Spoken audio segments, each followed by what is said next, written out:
আমি এই এলাকার ছেলে। তোমাদের এই খেলাধুলার পূর্ব শর্ত, সব কিছুর পূর্ব শর্ত হয়েছে পড়াশোনা করা। পড়াশোনা কোনোভাবে কোনো অবস্থাতে এই যে উদাহরণ দেখে সে টিচার হয়েছে, পড়াশোনা হয়েছে, করছে, শিক্ষিত হয়েছে, বিধে এখানে আসছে। সব কিছুর পূর্ব শর্ত হয়েছে কোনো কিছু খেলাধুলা করা যাবে, সব করা যাবে, কিন্তু পড়াশোনা ছাড়া যাবে না।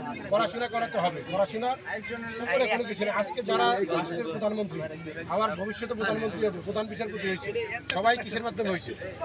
পড়াশোনার মাধ্যমে হয়েছে। আর এখন তো পড়াশোনা সুযোগ সুবিধা বেশি এদের আমলে, অথবা তার আমাদের সময় 90 সালের দিকে যখন ছিল তখন তো বিএ পাস করতে হবে বরিশাল, তারপর হলো যে ভোলাতে যেতে হতো। আর এখন দেখা যায় চরপেশন থেকে এমএ পাস করাতে।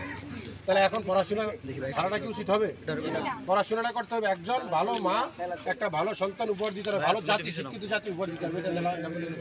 আর তোমাদের হয়েছে তোমাদের ছেলেদের উপরে, ছেলেরা এখন যেমন এনজয় করে বেড়াইতেছ, আর এদের দায়িত্ব বেশি। বোরকা পরে ঘরে ঢুকে দিছ, কিন্তু উল্টো হয়ে যাবে।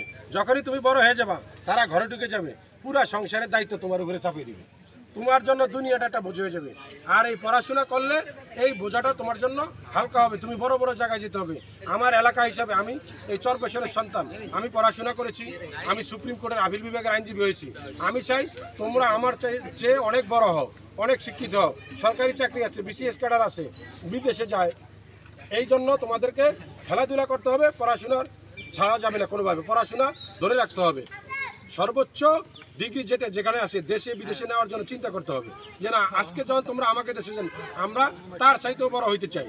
এই খেলাধুলা চলবে। এখানে আমি যেটা কথা বলছি, তোমাদের যদি এই প্রতিষ্ঠানে ছাড়ে আসে, যদি রেগুলার খেলাধুলা করো, যদি তোমাদের কোনো টিম থেকে থাকে, 2টা গ্রুপের নাম দিলে তোমাদের বাই নেম দিয়া আমি 2টা জার্সি করে দিব। এই যে আমাদের লোকজন আছে তারা করে দিবে। তোমরা একটা নাম দিলে তোমাদের বাহিনী ছাড়ে আসে, নাম দিয়ে যেমন যে খেলে একটা টিম করে দিবে।